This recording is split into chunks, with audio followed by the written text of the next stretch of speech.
Video को like करें, हमारे चैनल को सब्सक्राइब करें और बेल आइकन जरूर प्रेस करें। विश्वनाथ प्रताप सिंह की 94वीं जयंती होटल क्लार्क अवध लखनऊ में श्री अब्दुल नसीर नासिर की अध्यक्षता में आयोजित की गई, जिसकी अध्यक्षता करते हुए नासिर ने कहा कि केंद्रीय सरकार व राज्य सरकारों से अपील है कि जिस तरह से अन्य प्रधानमंत्री व मुख्यमंत्रियों की जयंती मनाई जाती है उसी तरह से वीपी सिंह जी की जयंती मनाई जाए और मंडल कमिश्नर की सभी सिफारिशें लागू हों। कार्यक्रम में डॉक्टर संदीप पटेल, प्राचार्य दयानंद यादव डिग्री कॉलेज अर्जुन नगर, डॉक्टर मोहम्मद अकबर साहब, श्री अनवर आलम साहब, प्रोफेसर महेंद्र कुमार मौर्य जी ने विश्वनाथ प्रताप सिंह जी के जीवन व कार्यों पर अपने विचार व्यक्त किए। कार्यक्रम में डॉक्टर वीरेंद्र कुमार ने अतिथियों को स्वागत करते हुए कहा कि यह निरंतर कार्यक्रम प्रदेश व देश बारबारी बर्दाश्त नहीं करता, जान दे देता है। इस देश में दलितों को, पिछड़ों को आगे बढ़ने का मौका मिले कि बर्दाश्त नहीं, जान देती है। सुप्रीम कोर्ट ने महिला बना और तो बाद में सुप्रीम कोर्ट ने फैसला किया और मान लिया और 50% आरक्षण अब हो गया, 50% आरक्षण अब हो गया। टोटल बता दलितों का आरक्षण 23% और उत्तर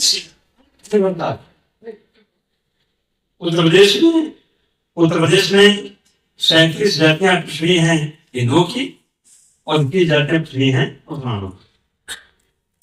those who are socially and educationally backward, तो शैक्षिक इसमें व्यवस्था की गई है। इस तरह अहम लोग तो प्रयोग किया है, तो जिस जयंती मनाने बैठे हैं हमारा उन्होंने किया है और उनके घोषणा बात थी इनके कार्यक्रम पूरा नहीं होता है। हमारा सिद्ध है, मानव भागीदारी है, बहुत बात नहीं है, ये छोटा काम है।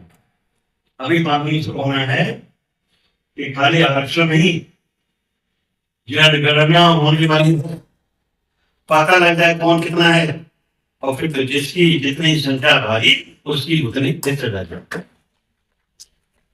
जिसकी जितनी कैसे वेलकम हो गया।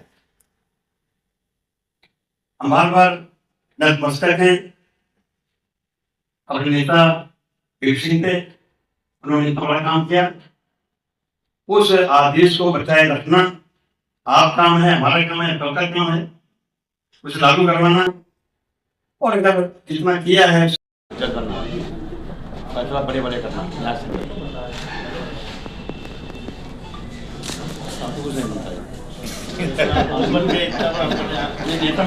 के 50,000 बढ़ जाएंगे इस प्रोग्राम के लिए।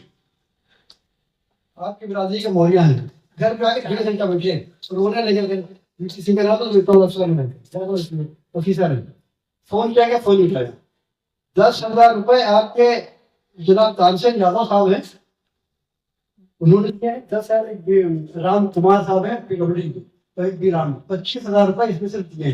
तो सारे बैकवर्डों से कई बताओ फोन स्वीकार किया कि साहब इसका बैनर का या होल्डिंग का जो है उनको उसको कर नहीं दिया गया। फायदा उठा रहे सारे लोग, खास तौर से सबसे ज्यादा फायदा उठाया उर्मी बराज उठाया, बैकवर्ड यादव ने तो उठाया।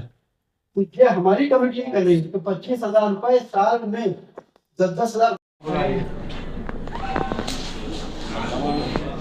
भाई आपको भी दे दिए।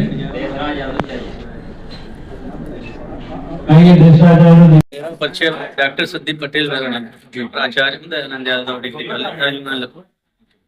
आज प्रोफेसर विश्वनाथ प्रताप सिंह जी तो देश के प्रधानमंत्री बने और मंडल कमीशन के लिए जाने जाते हैं, तो उनको किस रूप में आप देखते हैं? वो सामाजिक न्याय के मसीह है। बाबा साहब अम्बेडकर के बाद अगर कोई नाम है माननीय वीपी सिंह जी। देश की आजादी के बाद जो संविधान लागू, उसके बाद अगर किसी ने कुछ काम किया है मंडल कमीशन लागू करके वीपी सिंह ने किया। मैं ये मांग करना चाहता हूँ कि सरकारी स्तर पर बाबा साहब की माननीय वीपी सिंह की जयंती मनानी चाहिए, सरकारों को मनाना चाहिए। तो जयंतियां अभी तक लागू अभी है, उठाया गया था मुद्दा कि उनकी जयंती सरकारी स्तर पर नहीं मनाई जाती, सबकी मनाई जाती है, सारे मुख्यमंत्रियों की, सारे प्रधानमंत्रियों की, उनकी क्यों नहीं मनाई जाती सरकारी स्तर पर? क्योंकि उन्होंने सामाजिक न्याय लागू केस लिए। अगर जो नहीं मना रहा है वो भी सामाजिक न्याय का काम नहीं कर रहा, सामाजिक अन्याय का काम है। मैं भी मांग करता हूँ कि बाबा ये बीपी सिंह जी की जयंती को सरकारी स्तर पर मनाने का काम सरकारें करें, चाहे किसी की भी सरकार। तो सवाल ये था कि जो जातिगत जनगणना हो रही है जी। उनमें कुछ चीजें ये मिसकंसेप्शन डाला जा रहा है कि आप जाति ना लिखिए, सिर्फ आप अनुसूचित जाति लिखिए या मुस्लिम लिख दीजिए, आप ओबीसी में किस कम्युनिटी लिखिए वो ना लिखिए। इस तरह की जो भ्रांतियां फैली जा रही है इसको किस तरह से लोग देखते हैं?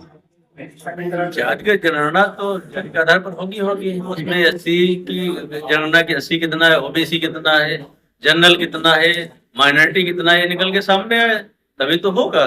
उसके अंदर आपस में फूट डलाओ कि पिछड़ा पिछड़ा अन्य पिछड़ा, पिछड़ा का मतलब पूरा पिछड़ा, ठीक है, एससी का मतलब पूरा एससी, और उसको पूर्ण रूप से उसकी भागीदारी आप सुनिश्चित करो तभी तो न्याय होगा। सामाजिक न्याय का मतलब है सबको भागीदारी, किसी भी आधार पर, किसी भी क्षेत्र में, चाहे वो प्राइवेट हो, निजीकरण का हो, चाहे सरकारी हो, हर क्षेत्र में, और सबको रोजगार का समान अवसर हो, तभी उनको भी कमजोर वर्ग है उसको उठाने के लिए आप क्या करोगे? कुछ तो प्रयास होते हैं, उसको सहारा